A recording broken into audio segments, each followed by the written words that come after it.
Amigas, amigos, tengan todos un excelente día y sean bienvenidos una vez más a nuestro programa El Día con Sergio. A través de nuestra señal en BPI TV, nos ven ustedes por nuestras plataformas Roku, Apple TV, Amazon Fire, YouTube y por supuesto también conectado en nuestras redes sociales cuando estamos a martes 13 de abril del año 2021. Nuestro programa es una presentación de GM Envíos, el mejor aliado puerta a puerta a Venezuela. Vamos de inmediato con lo que es noticia en todo el mundo a continuación. Comenzamos en Perú. Tenemos resultados recientes que ha dado a conocer la OMPE, o mejor dicho, la Oficina Nacional Electoral, la Oficina Nacional Electoral de Perú, en la cual ya se ha reflejado hasta el momento el 95% de actas procesadas del pasado proceso electoral, en el que ha ganado, digamos, hasta el momento, con un 19%, Pedro Castillo, el candidato de Perú Libre.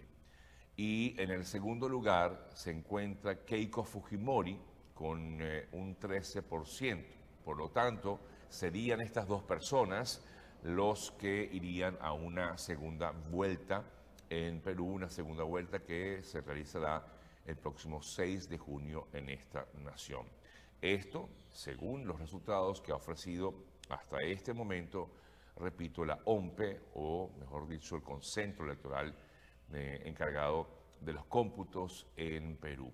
Pedro Castillo y Keiko Fujimori, la izquierda radical y la derecha, en postulándose la presidencia de Perú. Ayer, por cierto, cuando conversábamos con un analista peruano, analista político acerca de estas elecciones en Perú, nos manifestaba que esto pues significaría una importante, se tendría que dar una importante aglomeración de fuerzas a favor de Fujimori para impedir que la izquierda llegue al poder en Perú, pero el problema está con Fujimori en que ella tiene un importante rechazo porque hay mucha gente en Perú que está en contra de lo que ha sido el proceso o digamos el planteamiento de Fujimori desde que llegó. Hay mucho rechazo pues, a todo lo que tiene que ver con Fujimori desde que su padre fue presidente, desde que salió de la presidencia del Perú. Así que es un análisis interesante el que habrá que hacer y serán los peruanos pues los que tomen esa decisión. Si prefieren a este izquierdista radical, Pedro Castillo, o la derecha, en el caso de Keiko Fujimori. Por supuesto, analizaremos un poco mejor esto más adelante. Seguramente nuestro compañero Vladimir Kislinger nos dará su punto de vista acerca de esta situación. Analizaremos con Vladimir un poco la situación en Perú. Igualmente, hablaremos también de lo que ha ocurrido en Ecuador. Hemos visto, como ya todos sabemos, que allí ganó Guillermo Lasso en la segunda vuelta electoral de este país. Lasso, por cierto, en el día de ayer aseguraba que era un día histórico en el que los ecuatorianos han escogido su futuro y el deseo de mejores días para todos los ecuatorianos. En torno a esto, por cierto, en el día de ayer, Guillermo Lasso manifestaba su apoyo al equipo de Juan Guaidó, por un lado, en relación con el caso Venezuela, y por el otro lado, también ha manifestado Guillermo Lasso que está a favor de una nueva regularización de migrantes en Ecuador, sobre todo hablando acerca de la presencia de una gran cantidad de venezolanos en ese país, en Ecuador. Ayer Guillermo Lasso pues hacía estos comentarios en relación con la situación de los migrantes en ese país suramericano. Quiero colocarles un extracto de lo que decía ayer Guillermo Lasso, el nuevo presidente de Ecuador en torno pues a esta situación y sobre todo lo que implicaría pues un cambio en las leyes internas relacionadas con los extranjeros en ese país. Déjenme buscar aquí un momentico la información que daba a conocer o las declaraciones que daba en el día de ayer el presidente electo de Ecuador, Guillermo Lasso, en torno a lo que les comentaba de los extranjeros. Aquí está la información. Vamos a escuchar parte de lo que decía ayer Lasso al respecto. Defender a los ecuatorianos en países como los Estados Unidos, en Europa, en España, en Italia, pero a la vez también actuar humanitariamente con los venezolanos que han llegado al Ecuador. Y yo promoveré desde mi gobierno la regularización más amplia de aquellos venezolanos que están en el Ecuador. No podemos ser tan incoherentes de pedir un buen trato para los ecuatorianos que viven en el exterior y maltratar a los extranjeros que viven en el Ecuador. Tenemos que ser coherentes y consecuentes. Esto es de doble vía, no de una sola vía. Y en el caso de los venezolanos, trabajaremos de cerca con Naciones Unidas. Va a haber un foro. Bueno, parte de lo que decía Guillermo Lasso en torno a este tema, que como también pues, les comentaba, no solamente hablaba sobre la situación de los extranjeros en ese país, en Ecuador, sino que también hablaba acerca de la situación política que vive actualmente Venezuela. Quiero colocarles también un extracto en relación con esto. Vamos a escuchar lo que dice Lasso al respecto, en torno a la situación política del país. Yo creo que, bueno, no es que creo, sino que es una realidad de que cerca de 50 países del mundo desconocen al gobierno de Nicolás Maduro y reconocen en Juan Guaidó el legítimo presidente de Venezuela. Pero más allá de declaraciones tenemos que llegar a una práctica real donde quien gobierne Venezuela sea quien tenga realmente el poder en Venezuela. Y ahí hay un tema pendiente, pero por ahora ratifico mis convicciones democráticas, absolutamente democráticas. Algún periodista me dijo, ¿y usted va a invitar a la transmisión de mando a Nicolás Maduro o a Juan Guaidó? Y yo creo que con esta respuesta respondo también su pregunta. Yo invitaré a Juan Guaidó. Así se manifestó entonces Guillermo Lasso con respecto a lo que pasa en Venezuela, preocupado el nuevo presidente de Ecuador también de la situación de nuestro querido país. Revisando otras informaciones, amigas, amigos, también debemos destacar un poco lo que está ocurriendo aquí en Estados Unidos. Es un cambio de tema radical, pero debemos destacar la preocupación que existe actualmente en este país con respecto a lo que ha sido nuevos hechos trágicos registrados en el país. Ayer vimos un nuevo tiroteo que se registró en una escuela secundaria aquí en Estados Unidos. Hasta el momento pues se supo de la muerte de una persona. Esto ocurrió en el día de ayer, como les decía, en Tennessee, específicamente en una secundaria de Knoxville.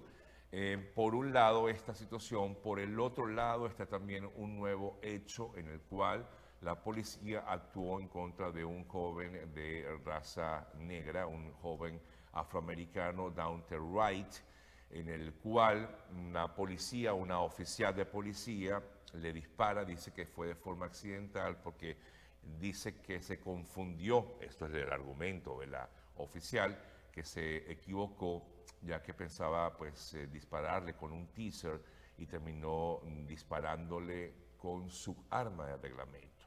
En medio de la confusión, esta persona estaba siendo detenida, él se resistió a ese arresto y esto ocurrió el fin de semana, murió el domingo a manos de este oficial que, pues como ya decía, según estimó la policía local, quería usar esta pistola eléctrica o teaser para inmovilizarlo, pero le disparó fue con su arma de fuego. Esto ha originado nuevas protestas y nuevas terribles consecuencias, sobre todo después de lo que ya hemos visto en los últimos meses de lo que ocurre con respecto a este tipo de situaciones. En el día de ayer el presidente Biden habló sobre el tema y lamentó, por supuesto, la muerte de Daunte Wright por disparos de esta gente de la policía. Dijo que estaba esperando igualmente la investigación, pero aseguraba, disculpen, que esto era algo trágico que está ocurriendo en el país y que hay que pararlo de todas.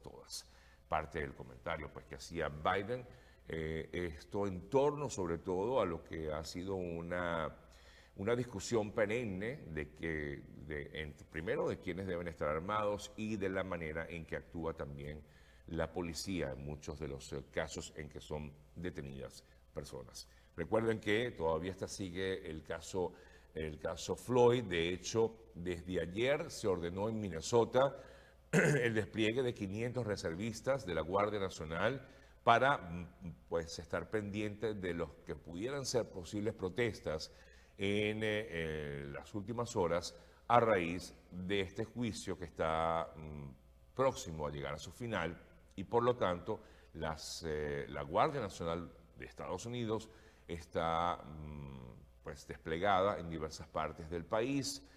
Se habla de unas 500 personas de la Guardia, nada más que en Minnesota, donde se está realizando este juicio en contra del ex oficial de la policía, Derek Chauvin. Bien, amigas, amigos, son las 7:46 minutos de la mañana. Seguimos en breve con más información para todos ustedes. No se nos vayan, ya regresamos.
Si posees sistema Roku TV, búscanos en la sección Mejores gratuitos.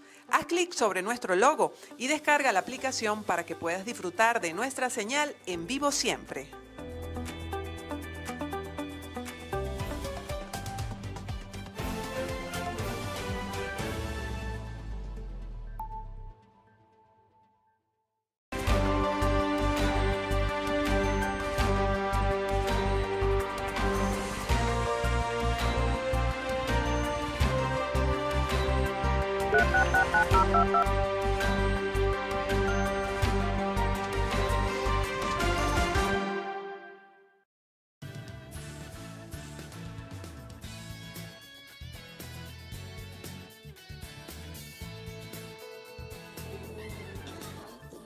Amigas, amigos, continuamos con más de nuestro programa del día de hoy. Son las 7:48 minutos de la mañana. Vamos a seguir con más información para todos.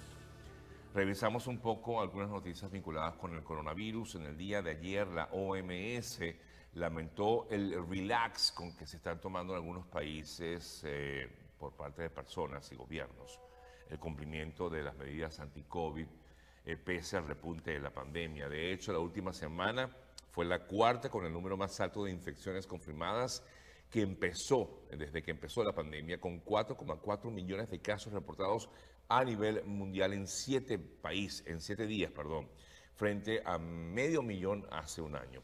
Con respecto a esto, pues el director de la OMS decía que a pesar de que la transmisión continúa, restaurantes, espacios nocturnos siguen llenos, mercados repletos, poca gente toma precauciones y estaba preocupado por lo que es este relax a pesar de la presencia de la vacuna en muchas naciones. De hecho, Europa ha superado el millón de fallecidos por COVID. Según esta información que maneja la agencia AFP, los 52 países y territorios de la región de Europa totalizan 1 millón de personas fallecidas. Por delante, sería el principal, por delante de América Latina, que tiene más de 832 muertos, Estados Unidos y Canadá, más de 585.000, Asia, 285.000, donde comenzó todo, el Medio Oriente, más de 119.000 personas fallecidas, África, 115.000 y Oceanía, 1.000 fallecidos.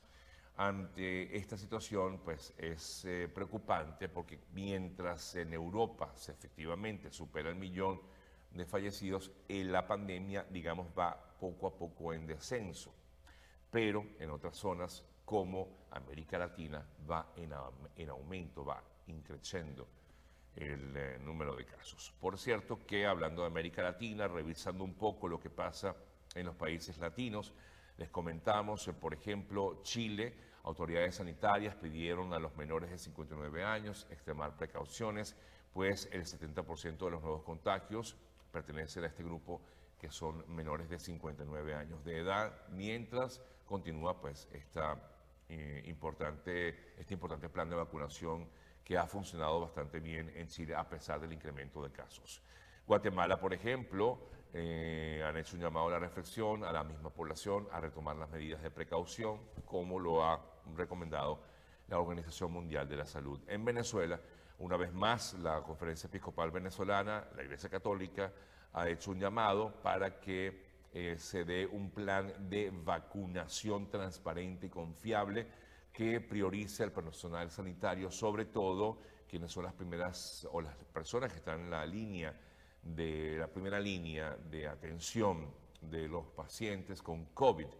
Mientras esto ocurre, la Academia Nacional de Medicina, mientras está este planteamiento por parte de la Iglesia Católica, la Academia Nacional de Medicina advirtió que la sociedad civil debe formar parte también del plan de vacunación para asegurar que sea eficiente y equitativo.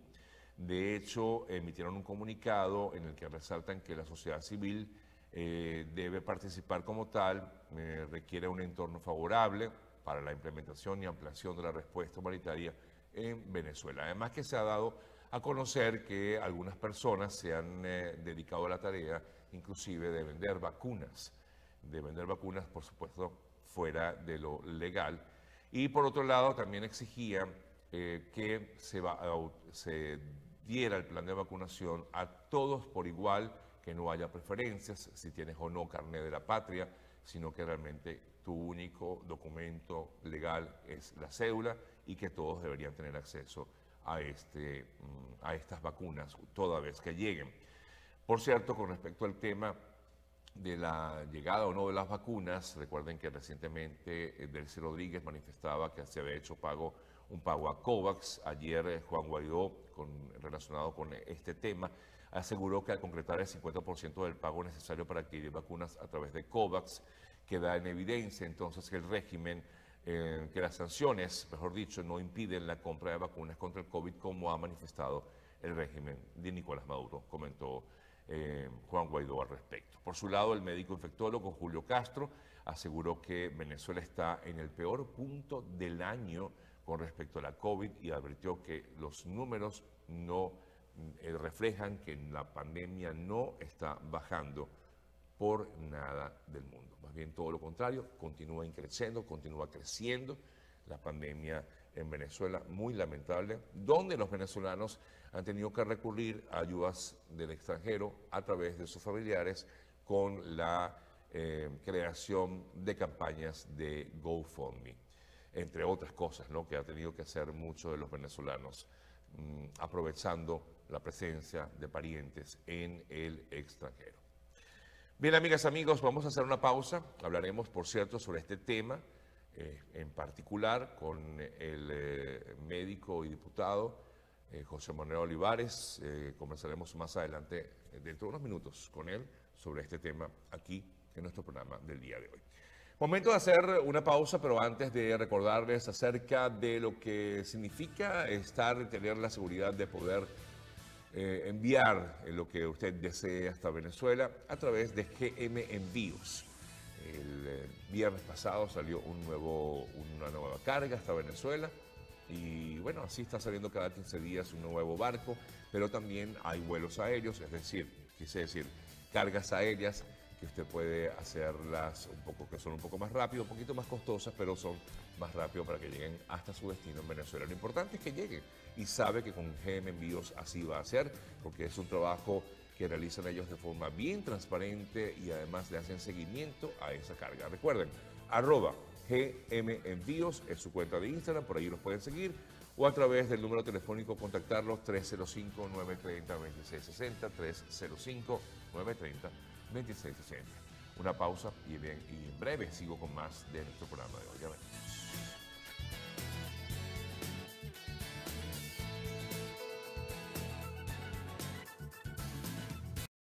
Si posees sistema Roku TV, búscanos en la sección Mejores gratuitos.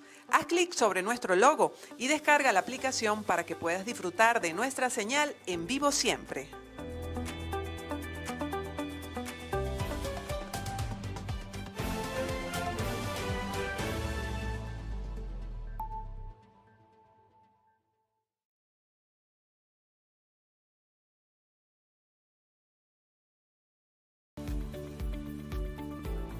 Hola, soy Guillermo Nolivos, presidente de Nolivos Law Firm. Nuestro equipo de especialistas están listos para presentarle una solución acertada con resultados efectivos para su caso migratorio. Con sedes en Nueva York y en Miami, tenemos amplia experiencia en asilo, visas inversionistas, peticiones familiares, visas de empleo y representación ante la Corte Migratoria. Recuerda que tu futuro y el de tu familia dependen de una buena decisión que puedas tomar hoy.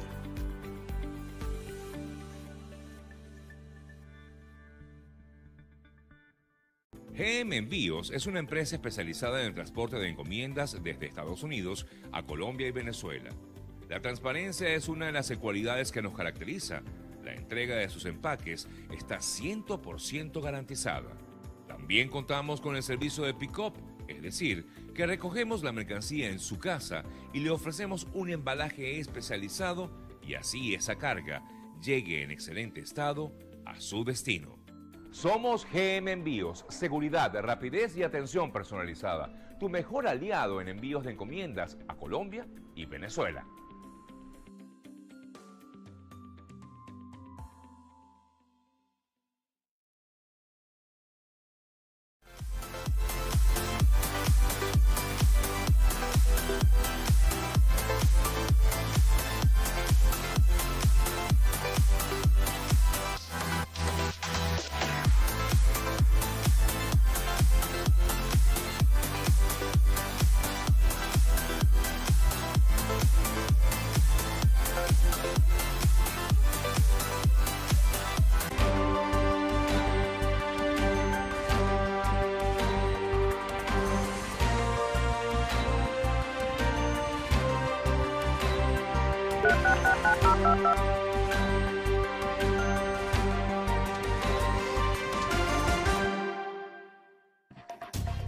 BPI TV no se hace responsable por las opiniones emitidas por nuestros entrevistados.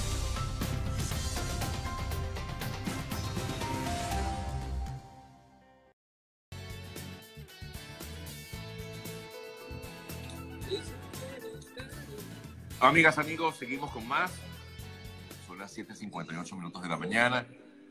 hora de Miami, desde donde hacemos nuestra transmisión de todos los días. A esta hora vamos a conversar con José Manuel Olivares, quien ha sido asignado como el comisionado para emergencia de salud y atención secundaria al migrante, pero está muy pendiente de todo lo que ocurre en Venezuela y sobre todo en estos momentos donde la pandemia ha llegado a puntos bien álgidos. De hecho, ayer José Manuel comentaba el médico Julio Castro que es quizás uno de los peores momentos de la pandemia en Venezuela.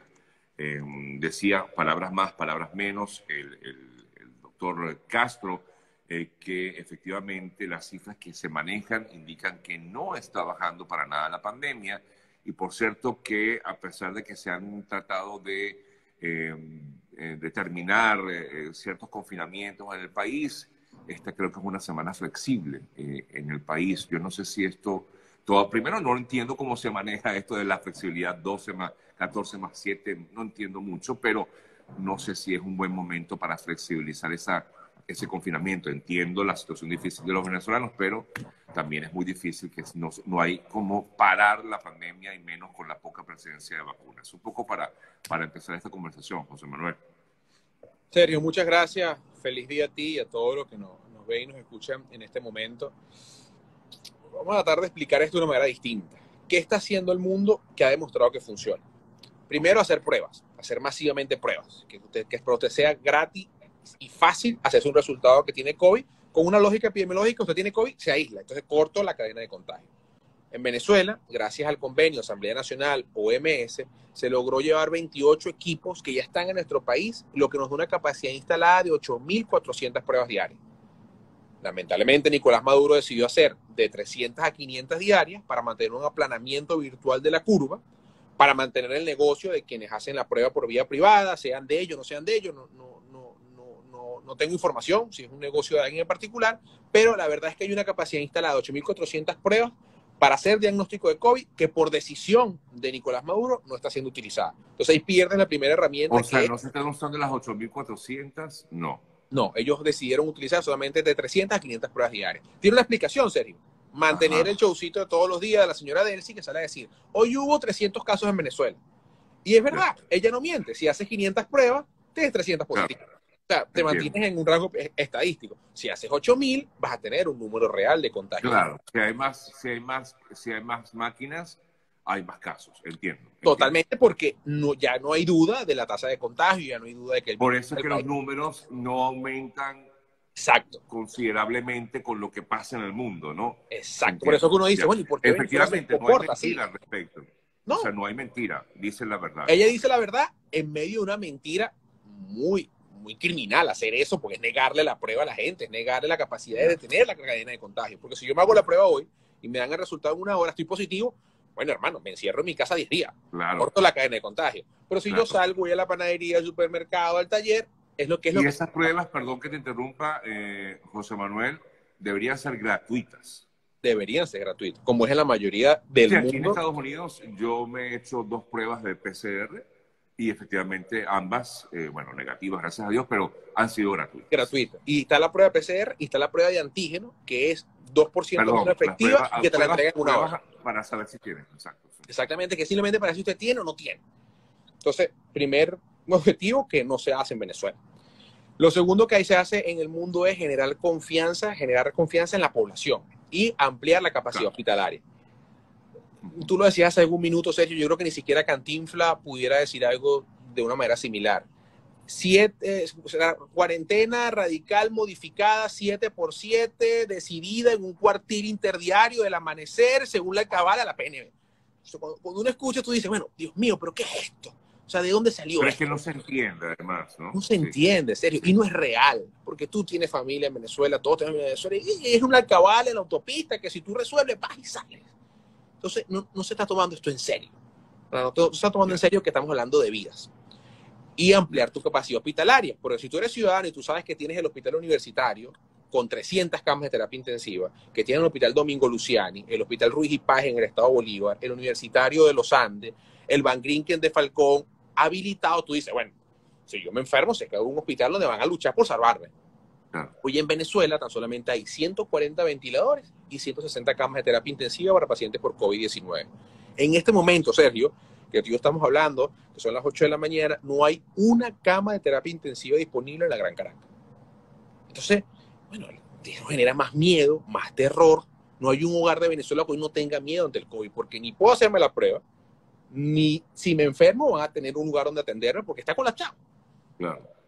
Ahora, por cierto, hablando de atención, esta instalación que se dio en el Poliedro, ¿está trabajando? ¿Estás enterado de cómo está funcionando esto? Bueno, afortunadamente ya no está un reggaetonero al frente de un sistema hospitalario en Caracas.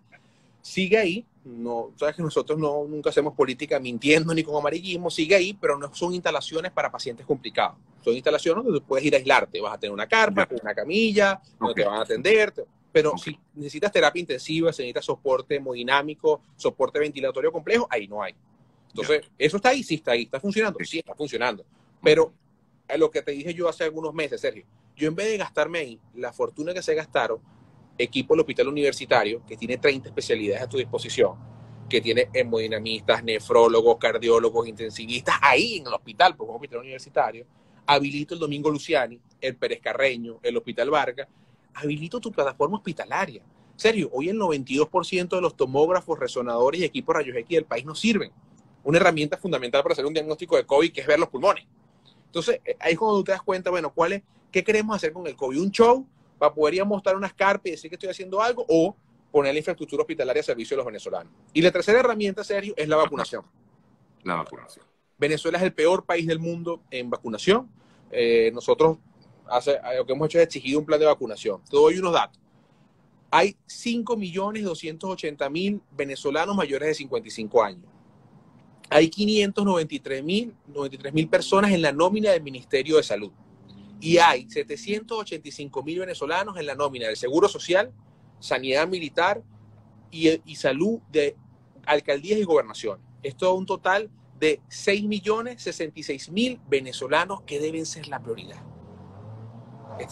Ahí tienes tu prioridad, tu foco inicial de vacunación. 6 millones de personas. 6 millones de personas. Por el bien de todos, Sergio, por el bien de todos, vacunemos a quienes nos cuidan y a nuestros padres y a nuestros abuelos. Claro, hay cifras oficiales del número de vacunados en Venezuela actualmente. No hay cifras oficiales, pero tienes la cifra de vacunas que han llegado, 700.000. Sí. No puedes haber vacunas y todavía están vacunando. Es decir, que es tan ineficiente que ni siquiera 700.000 vacunas. Bueno, y además hay mafias que aparecen de pronto a través de líneas que ahí existen. Ves gente vendiendo la vacuna, sí, ves operativos como el que vimos en el Consejo Municipal de Baruta, que con el carnet de la patria te llegó un mensaje a 500 personas y se fueron a vacunar. Entonces, ves una irregularidad, que es por eso nuestra exigencia siempre ha sido, construyamos un plan de vacunación. Nosotros lo que estamos pidiendo es que haya un plan de vacunación, como hay en todo el mundo, Sergio. Quiero hablar del sistema COVAX. Hace un tiempo, el equipo de Guaidó aseguraba que había logrado un acuerdo con COVAX. Esto, pues en teoría iban a entrar vacunas a Venezuela de AstraZeneca. La administración de Maduro se niega a ello porque no considera que la AstraZeneca es la adecuada. No obstante, hace unos días, pues Delcy Rodríguez fue la encargada de informar que así se había llegado a un acuerdo con COVAX y se iba a pagar a COVAX. Me pregunto, o sea, a ver, es para que entendamos todo, José Manuel, porque no logro entender. ¿Había dinero o no había dinero para pagar COVAX por parte del régimen? ¿Era necesaria la mediación, en todo caso, de Guaidó por el tema de que hay dinero represado en narcas que en todo caso estarían en Estados Unidos y que por lo tanto a las que tiene acceso solamente el gobierno que es considerado para ellos el legítimo? A ver, para que podamos entenderlo todos de forma, digamos, bien coloquial y bien sencilla, José Manuel, ¿cuál es el problema con el sistema COVAX y cómo sí se puede finalmente acceder a él? A ver, Sergio, esa misma interrogante creo que la tenemos todos los venezolanos, porque al final nosotros nos olvidamos de otras patologías como el cáncer, como niños con leucemia, y esa plata estuvo ahí, Sergio. ¿Por qué no compramos el año pasado medicamentos para el cáncer? Para derrotar el cáncer de mama, para derrotar el cáncer de próstata, para derrotar la leucemia en nuestros niños. Entonces, ahí te das cuenta de a quién nos estamos enfrentando y qué hay en su corazón. Acto seguido te das cuenta que todo el discursito de las sanciones, del bloqueo, del cuentico, no es verdad, porque ahí sacaron una plata. Como número 3, te das cuenta que esto no puede ser una batalla, Sergio, de quién se guinda la medalla de la vacuna, porque esa plata es de todos los venezolanos, esa plata es tuya, es mía, es de tu mamá, de mi papá, de mi hijo, es de todos los venezolanos. Entonces aquí no puede haber una guerra de, yo me guindo la batalla, yo me guindo la medallita de la vacuna. No, hay que llevar la vacuna en el país, para vacunar a los venezolanos, punto. Venezuela está en el mecanismo COVAX gracias a la mediación de la OMS. Eso es una realidad. Venezuela perdió tiempo mientras nosotros lográbamos convencer a estos tipos de que había que tener un plan, que la vacuna no podía ser con el carnet de la patria y que no le íbamos a entregar unos reales para que se los robaran. Sí. Que los reales, que están bajo el resguardo del Tesoro norteamericano, se lo íbamos a transferir directamente a OPS y OMS para hacer el pago de la vacuna. Ahí se nos fueron casi 3 meses tratando de convencer. Llegamos al mecanismo COVAX y ahora aparecen estos tipos con la plata. Maravilloso, Sergio. A mí me alegra muchísimo. Porque quedan otros recursos para invertirlo en otra cosa en la vida de los venezolanos. Claro. Pero por Dios, así sea. Pero te digo, aquí el problema no es, me puedo hacer la medalla, yo pagué aquí. No, eso es ego, tonto, vanidad, que no tiene sentido en lo que estamos viviendo. Entonces, el cuento, para que todos lo entendamos, es, Venezuela estaba en COVAX, se tardó más de 3 meses en entrar a COVAX porque hubo que convencer a estos tipos. Y estos tipos aparecieron una deuda que se tenía. Porque había que pagar una deuda que se tenía. Y estos tipos aparecieron hace 2 días con unos reales y pagaron. Ese es el cuento. ¿Dónde tenían los reales? Yo no lo sé. No sabemos que los tenían. Y además, Sergio, pagaron, que esto es complacer los antojos y los caprichos. Pagaron un poco más de dinero, lo que significa menos vacuna para tener el estatus de seleccionar la vacuna. Es decir, Venezuela pagó más dinero. Para poder decir, no quiero la AstraZeneca, sino otra. Exacto. Eso significó mucho más dinero. Eso más dinero significa comprar menos vacunas, pero significó más dinero para tú poder tener el derecho o el lujo de escoger, yo quiero la vacuna rusa, yo quiero la vacuna china o yo quiero tal o cual vacuna. Bueno, pero eso no es tan malo, ¿no? Digo, por el bien de la ciudadanía, ¿o es preferible tener más vacunas, aunque sea de menos eficiencia? Si tú me preguntas a mí, yo prefiero tener más vacunas, Sergio, porque la complicación de la vacuna AstraZeneca, que es de la que estamos hablando, y tengo ningún tipo de relación con ese laboratorio, es, ¿cuántas personas conoces tú, Sergio, que se hayan perdido su vida porque le cayó un rayo? No, ninguna. Es la misma estadística, es la misma posibilidad que te compliques de la vacuna que te caiga un rayo. Sí. Estadísticamente hablando. Yo no conozco a nadie. Entonces, ojo, también podemos ir a la parte humana de la medicina en la que yo siempre he estado, de que a lo mejor ese 0,0016% puede ser un familiar tuyo. Es verdad. Correcto. Y eso es respetable. Pero todos sabemos que este manejo de AstraZeneca por parte de Maduro ha sido un manejo político por el tema del Reino Unido, del oro en gran... Entonces, nosotros no estamos para eso. Venezuela no está para eso. Estamos para resolver. Entonces, ¿es criticable o no pagar más? No, es criticable tener menos vacunas, porque yo hubiese preferido tener 100.000, 200.000 dosis más que el derecho a elegir tal o cual vacuna, como ha hecho toda América Latina, cabe destacar. Sí. Fíjate, hace algunos minutos la CDC acaba de decir que hay que parar la vacuna Johnson & Johnson. Entonces, al final estamos en un momento de que todos los días algo nuevo, todavía no hay un tratamiento específico para el COVID, lo que nos obliga a hacer muchas pruebas, a vacunar masivamente, a ampliar la capacidad hospitalaria y a generar confianza en la población. Ninguna de las 4 se hace en nuestro país y seguimos todos los días descubriendo algo nuevo, leyendo algo nuevo y enfrentándonos a algo nuevo en el peor escenario, porque Venezuela, Sergio, la verdad hoy es que es el peor país en vacunación en toda América Latina. Ahora, mientras todo eso ocurre, pues vemos que los venezolanos, aparte, como tú decías hace rato, no tienen acceso al sistema de salud y han tenido que recurrir, José Manuel, a campañas de GoFundMe, campañas externas para poder solventar la situación.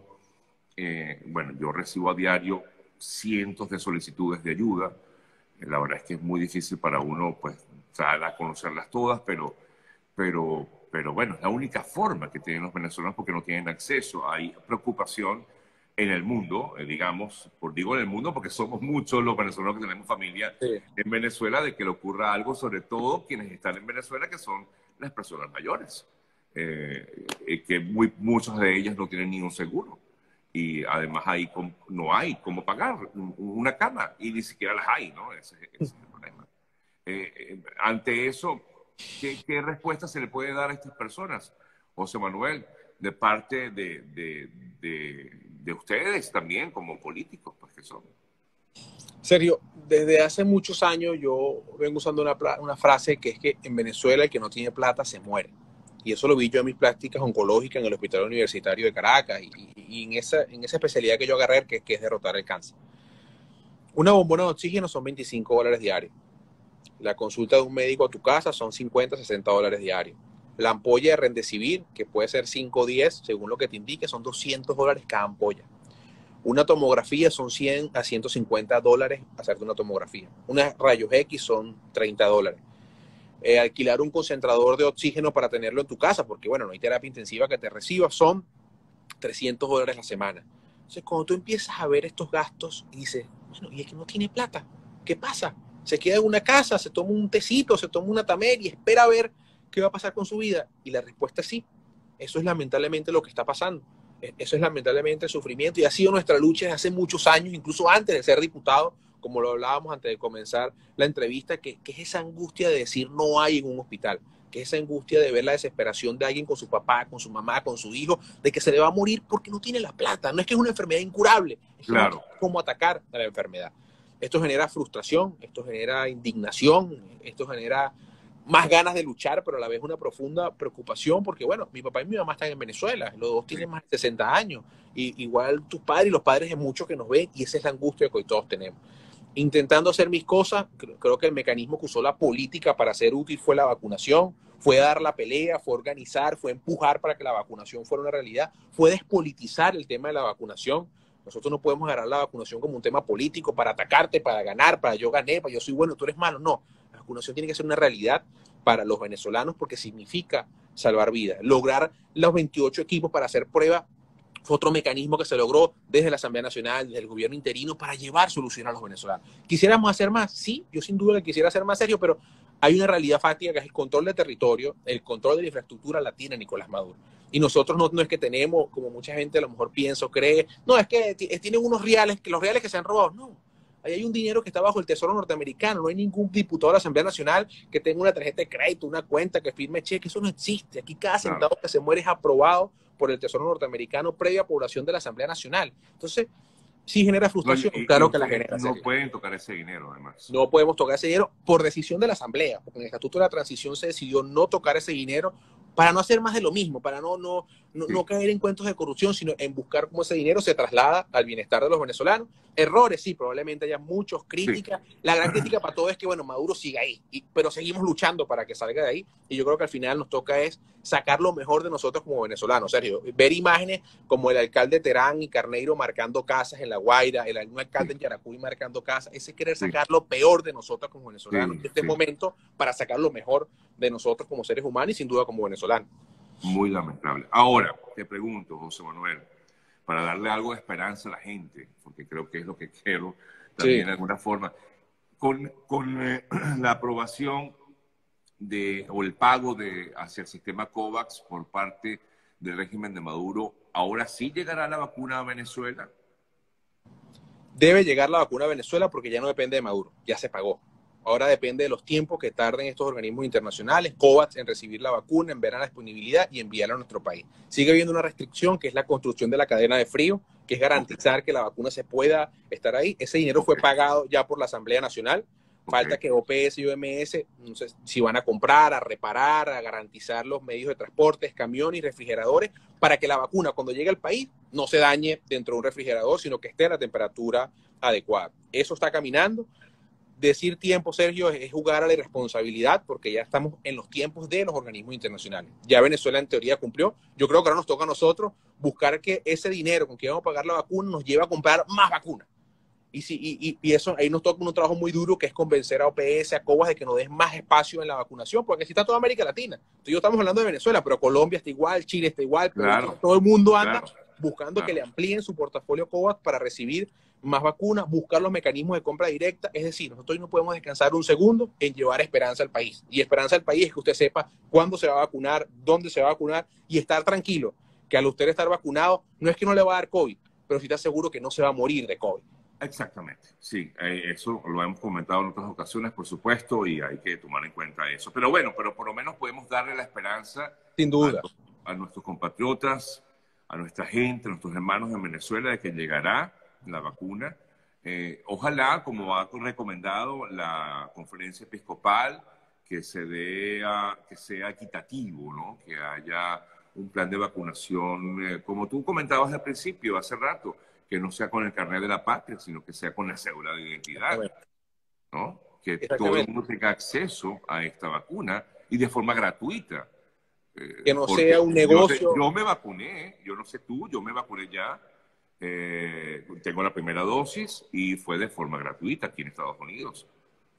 Y soy migrante, o sea, claro, tengo un estatus legal, pero soy migrante y ya estoy vacunado como mucha gente. Así es, Sergio. Y ahí aprovecho de decirte que estamos trabajando, porque acá decir una palabra cada vez, es un migrante. Así hay muchos migrantes en América Latina que no han tenido acceso a la vacuna y que no lo van a tener. Y es otra cosa que debemos buscarle solución. Cierto. No mentir, no decir, lo tenemos solucionado. No. No hay solución hoy, pero la estamos buscando. El mundo está buscando por vacuna. Como tú le dices también en un país, bueno, deja de vacunar a tus nacionales para vacunar. Es complicado. Claro. A pesar de ello lo estamos haciendo, buscando las alternativas, por aquí, por allá, cómo conseguimos unas vacunas adicionales, porque al final, insisto, el tema de la vacunación tiene que estar por fuera de la diatriba política, lo dijo la conferencia episcopal, lo acabas de decir tú clara y perfectamente, el único requisito para ser vacunado debe ser su cédula de identidad. Y en el caso de Venezuela, como ha hecho el mundo, comenzamos por los mayores de 55 años, por el personal de salud, por los educadores, y luego que podamos hacer cobertura a toda esta área vulnerable, bueno, vamos a los mayores de 30, hasta que lleguemos como hoy, tú lo acabas de decir, que está Estados Unidos, que está vacunando cualquier persona mayor de 18 años, ya le está dando alguna dosis de vacunación. Entonces, al entender todo esto, nos aglutinamos y fíjate que no hemos hablado de si tú eres bueno, tú eres malo, tú la conseguiste, yo no. No, estamos todos trabajando por un mismo objetivo, que es lograr salvar vidas, que es la salud y la vida de los venezolanos. Y esto no quiere decir que nos entregamos, que nos rendimos, que cambiamos, que Maduro... No. Nosotros todos los días de nuestra vida queremos que Maduro se vaya para volver a nuestro país, que Venezuela es un país hermoso como sabemos que es, pero hoy debemos abocarnos y ocuparnos a que Venezuela logre ser vacunado, a que nos sigan muriendo venezolanos y sobre todo, Sergio, acabar con esa sensación de miedo, de terror que se vive hoy en todos los hogares de Venezuela, donde en vez de contar vacunados estamos contando fallecidos, donde estamos contando personas que pierden su vida, donde cada rato vemos historias en Instagram, historias en el WhatsApp, cadenas de personas pidiendo dinero para derrotar una enfermedad o personas diciendo que perdió a su papá, a su mamá, a su hermano o a su hijo. Yo creo que eso es más que suficiente para sacar lo mejor de nosotros, para ser activos, para buscar la manera de solucionar lo que está pasando y hacer realidad lo que hoy ya está caminando, que es la vacunación, y sin duda darle sentido a todo esto que estamos haciendo. Como tú llevas adelante esta oficina, digamos, de atención sanitaria al migrante, para concluir, José Manuel, ¿cómo se ha dado, sobre todo en países donde hay una gran presencia de migrantes venezolanos como Colombia, Perú, Chile? Hemos visto algunos casos donde no se les ha dado acceso como tal a los venezolanos a la vacuna. ¿Qué nos puedes decir? Ha sido muy duro, Sergio, pero hemos logrado pequeñas islas de victoria. ¿Es suficiente? No es suficiente, pero claro, probablemente resolver un caso sea suficiente para una familia o resolver 10. Hemos tenido muchos avances, sin duda, en Colombia, en el norte de Santander, en el hospital Erasmo Meos, que es el hospital fronterizo en Cúcuta con Venezuela. Hemos, gracias al embajador y al canciller Borges Iguanipa, logrado a pequeñas ventanas de oportunidad con el Ministerio de Salud colombiano en Ecuador, Chile y Perú. No hay asistencia completa a los migrantes, no, la verdad es que todavía no lo hay, pero por lo menos hemos abierto pequeñas brechas. Los colegas médicos en toda América Latina nos han permitido abrir pequeñas brechas de atención en estos países. El sector privado de muchos países nos han abierto pequeñas brechas con tomografía, con estudio. Es decir, buscando ser útiles a los venezolanos que están afuera. ¿Es suficiente? No, no es suficiente. Suficiente es que estemos todos en Venezuela y nos atendamos en el hospital universitario, que sea de calidad y salve vida, o en el hospital Vargas de Caracas, donde yo estudié. Pero lo que estamos haciendo en este momento con el tema de la vacunación ha sido mucho más difícil, porque hace una semana me decía el ministro de Salud de Colombia que ellos todavía están luchando para conseguir vacunas, pero a pesar de ello sigue estando en su mente, en su escritorio, buscar las alternativas para lograr la vacunación de los venezolanos en Colombia, e igual en todos los países de América Latina. En Estados Unidos, ahora con el tema del TPS y los venezolanos regularizados, gracias a Dios van a poder tener acceso mucho más sencillo a la vacunación. Es el mejor país de vacunación en América Latina. En Chile muchos venezolanos se han vacunado, que también es el mejor país en Sudamérica en el tema de la vacunación. Decir que esto es gracias a mí, a fulano, mengano, creo que es una tontería. Creo que aquí nos toca a todos empujar, ver cómo somos útiles y hacer que usted que me ve en cualquier parte del mundo tenga la tranquilidad que se vacunó y tenga la tranquilidad que la vacuna va a estar en Venezuela para todos los venezolanos y ver cómo somos útiles mientras seguimos en esta lucha de volver a nuestras casas y de tener un país libre. Así es. Gracias, José Manuel, por el contacto, por permitirme conversar contigo. José Manuel Olivares, médico, diputado y representante de la Comisión de Emergencia en Salud y Atención Sanitaria al Migrante. Un fuerte abrazo, Sergio. José Manuel. Un abrazo, hermano. Vale. Cuídate. Una pausa, amigas y amigos. En breve seguimos con más.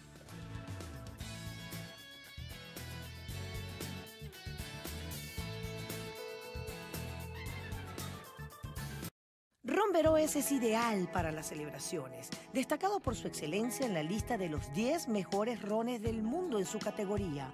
Ron Veroes lleva con orgullo 8 medallas ganadas en catas a ciegas en distintos congresos internacionales del ron en Madrid y Miami. El limón, con un lado con el papelón, el otro lado con el chocolate, se lleva a boca, se mantiene para mezclarlo todo con el ron y así se crea una explosión de sabor. Ron Veroes se encuentra disponible para ti en todas las licorerías y supermercados del país. También es un producto de exportación que se encuentra en anaqueles europeos. Ron Veroes también llega a ti a través de las barras que ofrecen para acompañar tus festejos y hacer catas y rituales únicos que hacen de tu velada un encuentro maravilloso. GM Envíos es una empresa especializada en el transporte de encomiendas desde Estados Unidos a Colombia y Venezuela. La transparencia es una de las cualidades que nos caracteriza. La entrega de sus empaques está 100% garantizada. También contamos con el servicio de pick-up, es decir, que recogemos la mercancía en su casa y le ofrecemos un embalaje especializado y así esa carga llegue en excelente estado a su destino. Somos GM Envíos, seguridad, rapidez y atención personalizada. Tu mejor aliado en envíos de encomiendas a Colombia y Venezuela.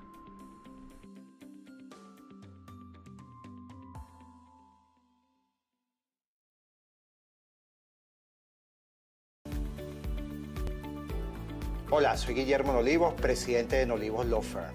Nuestro equipo de especialistas están listos para presentarle una solución acertada con resultados efectivos para su caso migratorio. Con sedes en Nueva York y Miami, tenemos amplia experiencia en asilo, visas de inversionista, peticiones familiares, visas de empleo y representación ante la Corte Migratoria.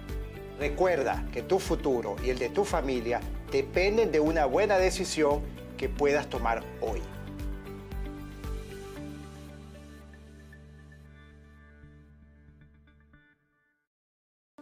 Si posees sistema Roku TV, búscanos en la sección Mejores gratuitos.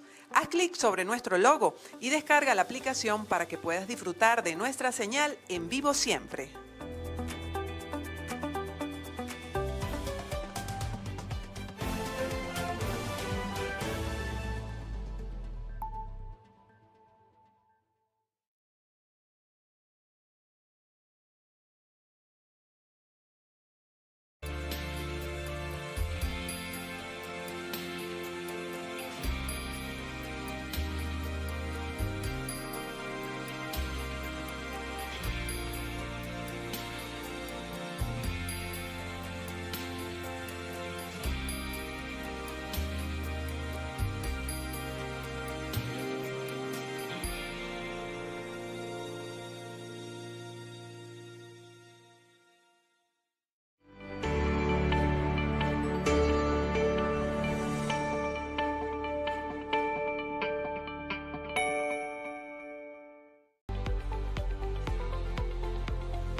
BPI TV no se hace responsable por las opiniones emitidas por nuestros entrevistados.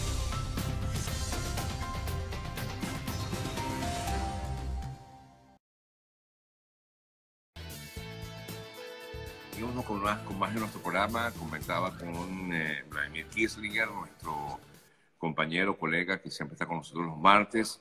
Bueno, la noticia del momento, en este instante, Vladimir, tiene que ver con esta decisión por parte de los departamentos vinculados con el tema de salud aquí en Estados Unidos de suspender la vacuna Johnson & Johnson por preocupaciones por coágulos. Tú me estabas dando unas cifras con respecto a eso. Vladimir, buen día, cuéntanos. Buen día, Sergio. Sí, es importante destacar que cuando hablamos de CDC, para las personas que no se encuentran en Estados Unidos, se trata del Centro de Prevención de Enfermedades, de pandemias, etcétera, de los Estados Unidos. Estoy parafraseándolo, por supuesto. Esta organización ha determinado que no es sano, o no es sano, no, la palabra sería no es seguro continuar el proceso de vacunación con Johnson & Johnson hasta que se determine qué ha ocurrido con estos 6 casos que en particular se han registrado en las últimas semanas, en los cuales, por cierto, son 6 personas que han sufrido de coágulos severos. Insistimos, y esto lo comentaba con Sergio antes de salir al aire a través del BPI TV, son 6 casos de 6.8 millones de personas que se han vacunado por el COVID con la Johnson & Johnson, que por cierto, Sergio, muchísima gente que conozco y que tengo cerca, incluyendo a colegas del canal, se han vacunado con la Johnson & Johnson porque han dicho, y qué curiosidad, en momentos de pandemia y viviendo algo tan novel, no sé cuál te tocó a ti, por cierto, ¿tú te vacunaste la Pfizer o cuál? Con la Pfizer. La Pfizer. Yo todavía no lo he hecho, me quiero vacunar la semana que viene, pero bueno, me decían, es que yo estoy buscando la Johnson & Johnson, me comentan, porque número 1 es una dosis, número 2 es una vacuna tradicional en la cual el virus inactivo entra en el sistema y crea anticuerpos, a diferencia de Moderna y de Pfizer, que son modificaciones o reprogramación genética del ADN.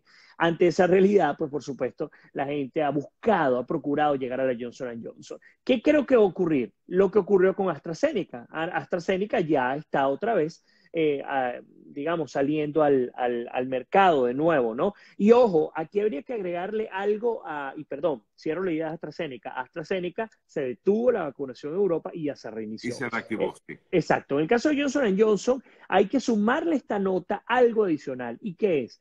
No solamente estos 6 casos que se presentaron acá en Estados Unidos, sino que además la producción de Johnson & Johnson cayó de 4 millones en términos de venta o de entrega al mercado local o al mercado de Estados Unidos a 700,000 por problemas justamente de producción. Así que está viviendo Johnson & Johnson, que por cierto es una compañía norteamericana, estadounidense, está viviendo un momento delicado, pero yo creo que en el corto plazo Johnson & Johnson va a continuar sacando sus vacunas, que por cierto, para aquellos que están pensando en esta opción, es importante destacar que esta opción está en términos de efectividad al menos 20% por debajo de la efectividad que te da una como la que Sergio se vacunó en esta semana o la semana pasada, que es justamente la vacuna de Pfizer, o aquellos que están recibiendo la vacuna de Moderna. Aquí en Estados Unidos, que son las 3. Aquí en Estados Unidos, correcto. Las 3 que se están aplicando, Johnson & Johnson, Pfizer y Moderna. AstraZeneca correcto. No está aplicando. No, AstraZeneca no se aplica acá. Y creo que lo comenté contigo la semana pasada, Sergio. Otro dato interesante es que entre el mes de junio y julio acá en Estados Unidos se espera que sobren 70 millones de dosis. A comienzo de la semana pasada, y aquí en Estados Unidos se habían distribuido y se habían aplicado 171 millones de dosis. Hay que ver la cara. Al menos, si tratamos de sacar la media, estaríamos hablando que al menos toda la población de Estados Unidos habría recibido la mitad, la primera dosis, si estamos hablando, por supuesto, de Pfizer y de Moderna. Así que, por lo menos en Estados Unidos, las cifras van muy bien en términos de vacunación, pero también lo comentó José Manuel un poco más temprano en una entrevista contigo, y él mencionaba Chile. Decía, bueno, uno de los países que está mejor en términos de vacunación. No, Chile es de todo el continente, incluso por encima de Estados Unidos, el país número 1 en vacunación y número 1 a mi modo de ver en atacar a esta pandemia de una manera que Pero con afortunadamente ha todo y sido eso, efectiva. el número de casos sigue Sí, creciendo también, ¿no? y aquí también hay nuevas cepas. Se registraron 5 nuevas cepas solamente acá en el estado de la Florida. Las últimas semanas se las registró. Y sí, continúan los casos, pero también son directamente proporcionales a la irresponsabilidad de los ciudadanos, Sergio. Aquí en Estados Unidos, por ejemplo, el sur de la Florida, donde estás tú en Miami, aparecieron jóvenes quemando, todos reunidos, hicieron una hoguera, una fogata y comenzaron a quemar sus máscaras, siendo que CDC recomendó que aunque usted esté vacunado, no deje de usar las máscaras, porque esto Sí. no significa que usted no pueda tenerlo.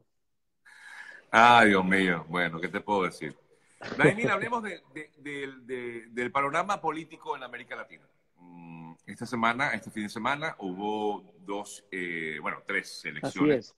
pero quizás dos de las más destacadas fueron las de Ecuador y Perú, porque hubo elecciones también regionales, una segunda vuelta en Bolivia, que por cierto, en las cuales pues perdió el partido de gobierno, el movimiento Ujú, socialismo, ¿no? ujú. La lectura también de lo que pasa en Bolivia, porque a pesar de que el presidente Arce ganó la elección más reciente en Bolivia, pues no ha sido así con algunos gobiernos regionales. Pero hablemos de Perú y de Ecuador. Comencemos con Ecuador, porque Perú es un poquito más profundo, ¿no? Pero comencemos con Ecuador. El triunfo de Guillermo Lasso es un duro golpe al correísmo, definitivamente, en ese país. Algunos afirman que allí pierde el candidato del correísmo, Arauz, Arauz. Ujú. precisamente por el propio Correa. Bueno, no sé. ¿Cuál es tu apreciación al respecto? Bueno, a ver, varios elementos tendríamos que destacar. El primero es que para mí fue una sorpresa, una grata sorpresa, y me disculpan que me parcialice tan rápidamente, la victoria de Mira, Guillermo hoy en Lasso día en todo el mundo se Ecuador. parcializa. Ayer Ah, leía qué un bueno. tweet de Tibisay Lucena que decía que había amanecido con un dolor en el Ecuador. En el Ecuador. Así dijo ella en un tweet.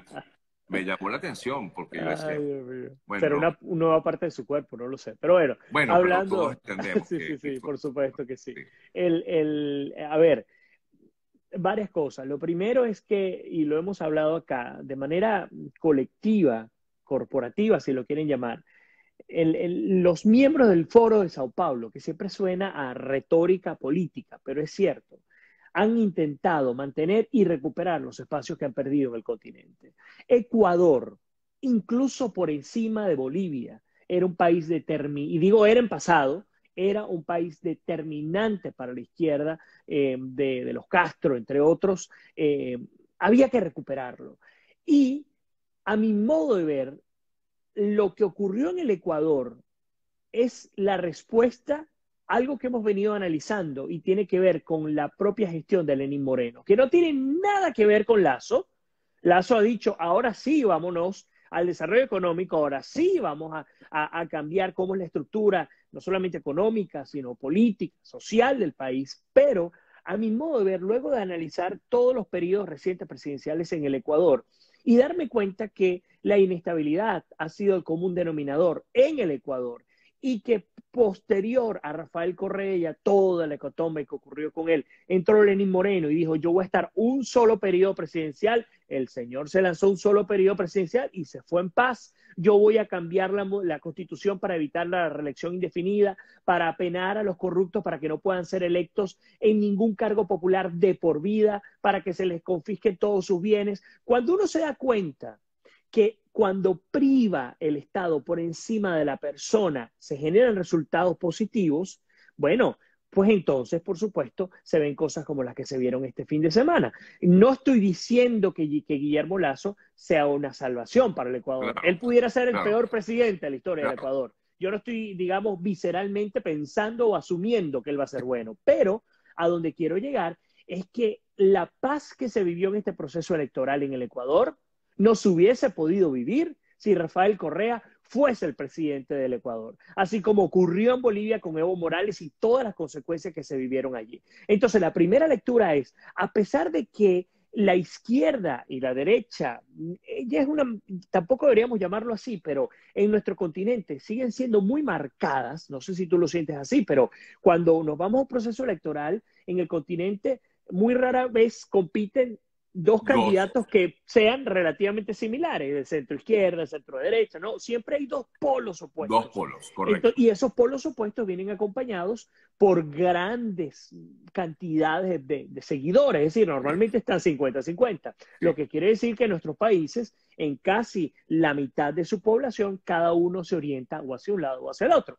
Pero pensando en esta realidad, el que haya ganado Lasso, luego de la gestión de Lenín Moreno y luego de todo lo que ha significado la campaña de Arauz y la campaña de Rafael Correa y el cuento de la Revolución Ciudadana y el cuento de la injusticia en contra de Correa y lo que sea, el que haya ganado a Lasso, a mi modo de ver, es entender que la población ecuatoriana, la mayoría, no todos, la mayoría, pues entendieron que lo que decía Rafael Correa era falaz, los argumentos que utilizaba Arauz eran falaces y no querían algo que yo creo que temía muchísimo. Y ustedes saben qué es el revertir la dolarización en el Ecuador. Porque Ecuador es un país que está dolarizado, un país que su moneda oficial es el dólar. Y eso ha hecho que el Ecuador se mantenga como se ha mantenido hasta ahora.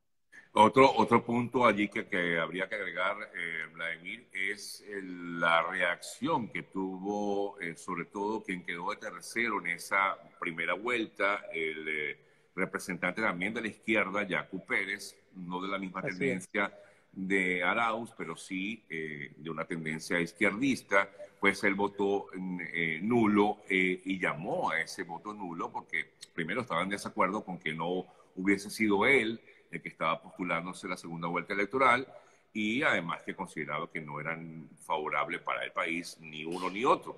Me imagino que Arauz, al no contar con el apoyo de esa otra izquierda o de esa parte de la izquierda, pues contribuyó también a que perdiera, de verdad, como dices tú, de forma sorpresiva. Yo pensé que iba a estar mucho más reñido.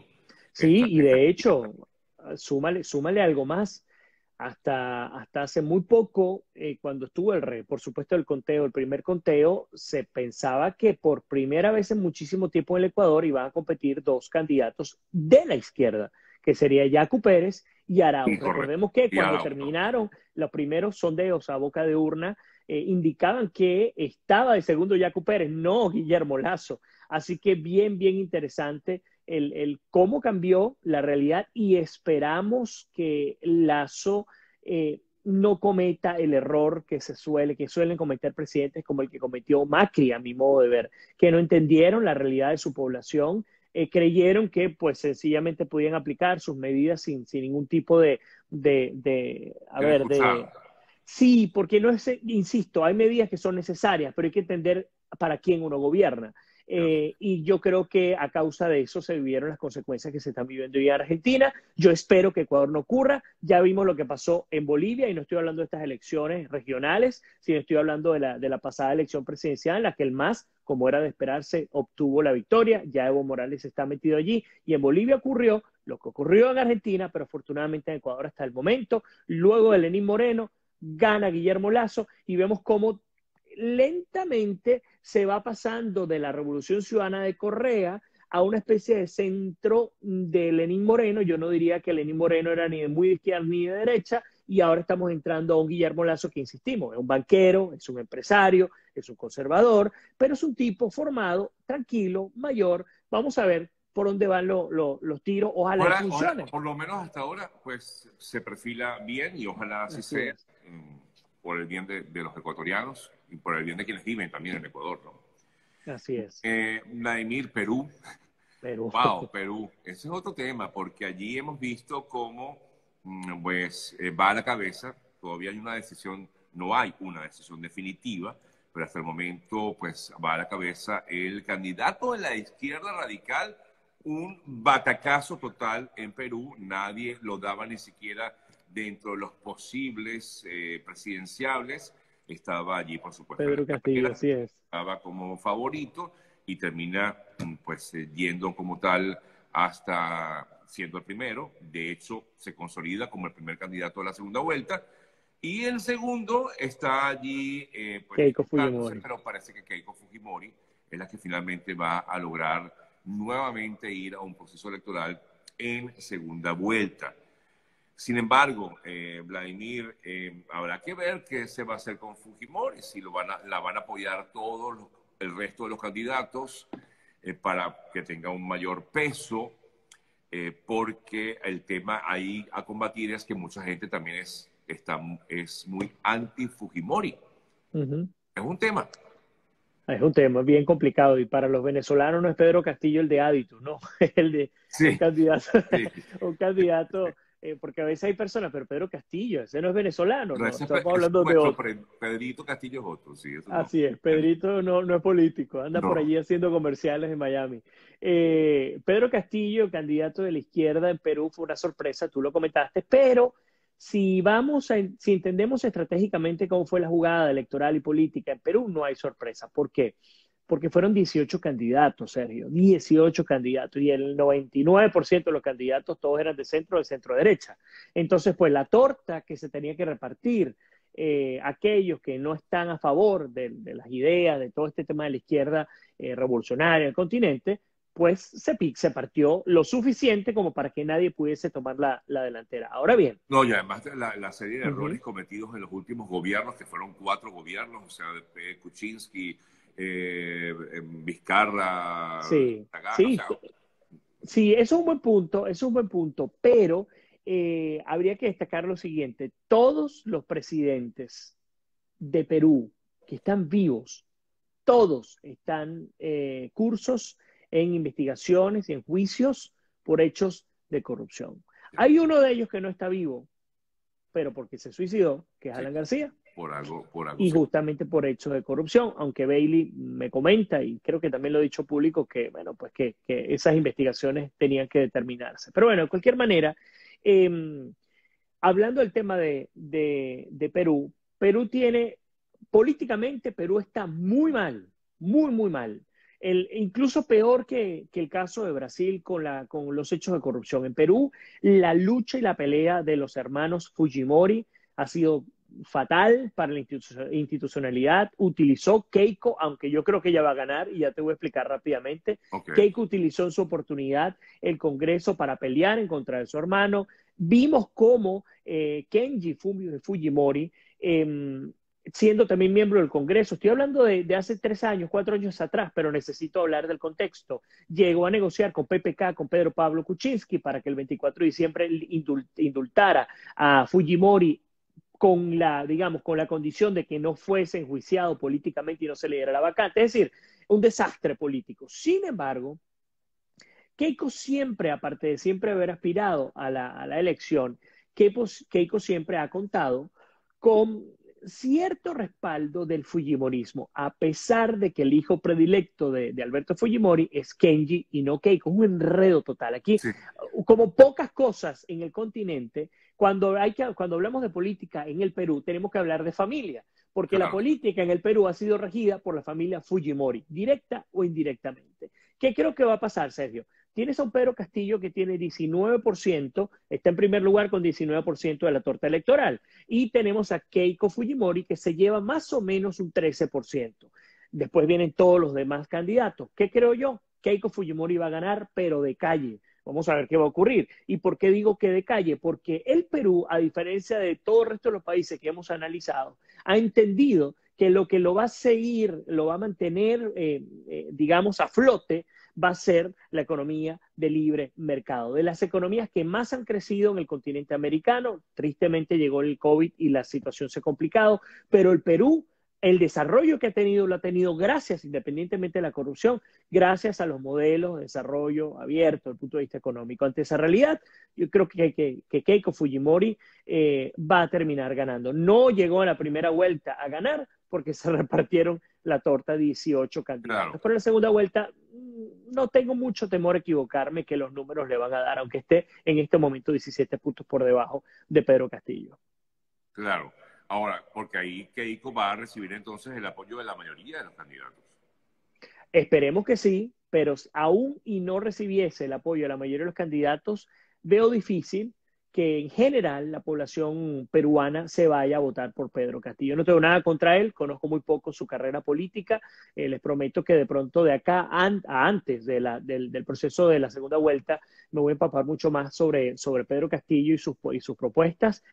Lo único que entiendo es que en términos de su política como candidato también es distinta a la del resto de los candidatos de la izquierda que hemos visto en el continente. Y justamente marcado por la realidad que se está viviendo en el Perú, que no es tan mala como parece, insisto, desde el punto de vista económico. Perú es un gran país y pues bueno, yo estoy seguro que ellos van a continuar. Entonces, el caso de Keiko Fujimori, yo creo que el pueblo peruano va a ser algo similar a lo que hizo el pueblo ecuatoriano este fin de semana. Yo creo que ellos van a terminar votando por ella. Yo no sé si va a ser una buena presidenta. Ella sí tengo mucho más miedo que Lasso. Lo que yo he visto no me ha gustado. Y lo he comentado contigo, lo he comentado con tu audiencia cada vez que nos tocó analizar las locuras que ocurrían en el Perú y que ocurrían en el seno del Congreso. Mira, aquí hacen una pregunta y de verdad que me la pregunto yo también. Keiko tiene o sea, que ha argumentado, ha dicho algo de su afiliación o no con el régimen de Maduro, no sabemos. No, solamente que no, que ella está totalmente en contra del régimen de Maduro, totalmente en contra. Okay. Los Fujimori, recuerda que los Fujimori vienen, para aquellos que piensen, porque hay personas que no lo piensan, muchísima gente piensa que Alberto Fujimori no fue un dictador. Fujimori si pudiesen decir, o si pudiésemos decir que Fujimori fue un dictador, diríamos que fue un dictador de derecha, que justamente llegó a limpiar a Sendero Luminoso, llegó a limpiar a los grupos guerrilleros de izquierda en el Perú. Entonces, no, la formación que viene justamente hacia ese lado. Sí, pero claro, el tema con Fujimori fue justamente, como tú lo dices, de alguna forma fue una dictadura de derecha, quiso imponerse en muchos aspectos y cambiar la Constitución en muchos aspectos. Recuerda que ella hizo el del Congreso prácticamente para, digamos, quedar como una especie de emperador en Perú, y eso es lo que justamente pues provocó su salida del país, el rechazo por parte de América, de la OEA, y originó por su salida, terminó preso por corrupción, por casos vinculados con corrupción, y ahí está, pues preso, o por lo menos creo que tiene una prisión domiciliaria, si no me equivoco. Sí, además por su avanzada edad y su estado crítico en términos de salud. Sí, de hecho es así, aunque tengo entendido que Keiko Fujimori, su hija, a pesar de la distancia que comentaba Vladimir hace rato, pues ha manifestado que le concedería un indulto de llegar a la presidencia, ¿no? Sí, y estoy seguro que ocurriría. Claro, es lógico, es tu padre, o sea, creo que hay muchas cosas que bueno, pero es interesante pues ver este panorama, como bien dice Vladimir, hay que esperar de todas formas qué ocurre. Sí, creo que va a ser difícil que el tercer candidato pues logre alcanzar, que en este caso es López Aliaga, logre alcanzar los números que tiene Keiko Fujimori. Todo parece indicar que efectivamente serán Castillo y Fujimori quienes se verán las caras el próximo 6 de junio, que es cuando se realice la segunda vuelta electoral en Perú.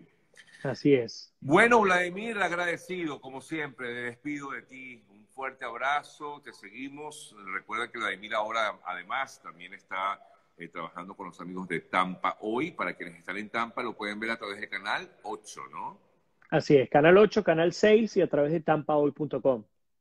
Tampahoy.com. Igualmente a seguir a Vladimir en su cuenta de Instagram, @Vladimir Kissinger. Un fuerte abrazo, Vladimir.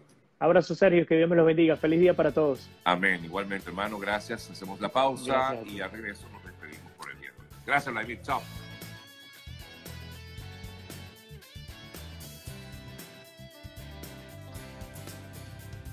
GM Envíos es una empresa especializada en el transporte de encomiendas desde Estados Unidos a Colombia y Venezuela. La transparencia es una de las cualidades que nos caracteriza. La entrega de sus empaques está 100% garantizada. También contamos con el servicio de pick-up, es decir, que recogemos la mercancía en su casa y le ofrecemos un embalaje especializado y así esa carga llegue en excelente estado a su destino. Somos GM Envíos, seguridad, rapidez y atención personalizada. Tu mejor aliado en envíos de encomiendas a Colombia y Venezuela.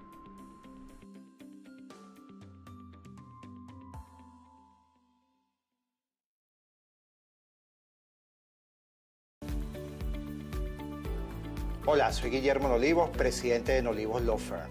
Nuestro equipo de especialistas están listos para presentarle una solución acertada con resultados efectivos para su caso migratorio.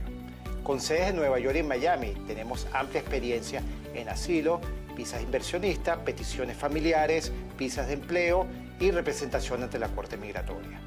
Recuerda que tu futuro y el de tu familia dependen de una buena decisión que puedas tomar hoy.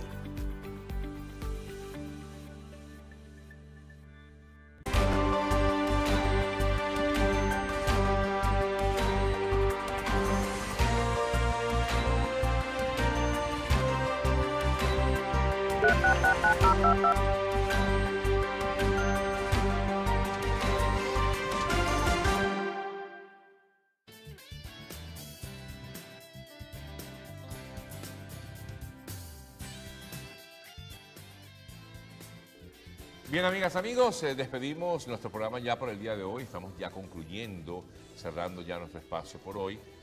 Vamos a ir cerrando con información reciente. Ya comentábamos acerca de la decisión tomada por la CDC o todo el equipo epidemiológico que se encarga de la salud en este país, de la suspensión de la utilización o de la aplicación de la vacuna de Johnson & Johnson por preocupación por coágulos. Repetimos, ha habido 6 casos y esto ha originado la suspensión de la aplicación de la vacuna Johnson & Johnson.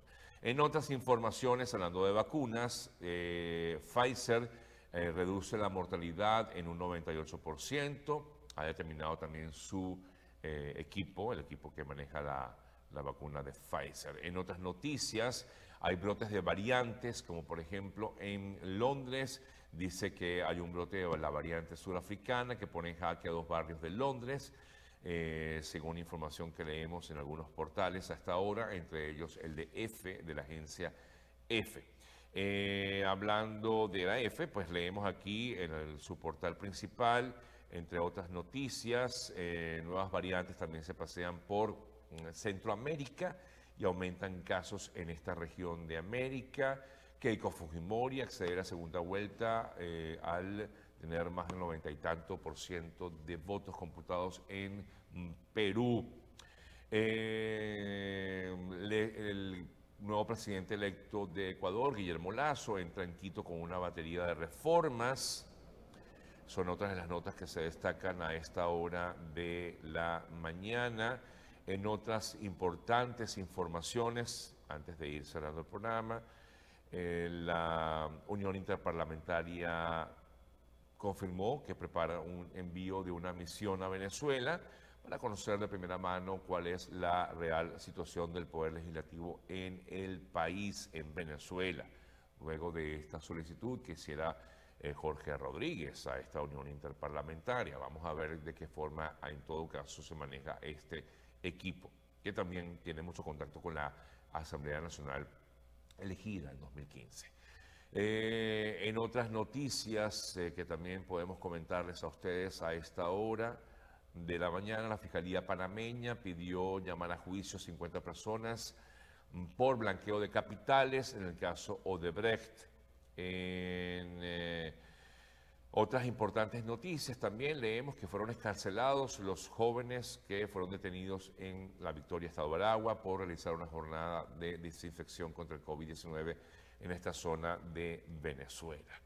Hablando de Venezuela, se ha comentado acerca de que el nuevo Código Penal que está siendo discutido, o mejor dicho, que ha sido discutido, incluiría delitos informáticos y también el de traición a la patria, entre otros delitos que serán incluidos en este nuevo Código Penal que entraría o estaría discutiéndose en Venezuela. Bueno, son algunas de las informaciones que más se destacan hasta esta hora, amigas, amigos. Vamos a ir despidiendo nuestro programa por el día de hoy. Gracias por conectarse, como siempre lo hacen. A nombre de nuestros amigos de GM Envíos nos despedimos. Tengan todos un excelente día. Y me voy con este mensaje que está en el Salmo 23:4, seguramente muy conocido por todos, pero nos da ánimo para seguir en cualquier momento difícil. Aunque ande en valle de sombra de muerte, no temeré mal alguno, porque tú estarás conmigo. Tu vara y tu callado me infundirán aliento. Tengan todos un excelente día. Será hasta mañana. Chao. Se les quiere.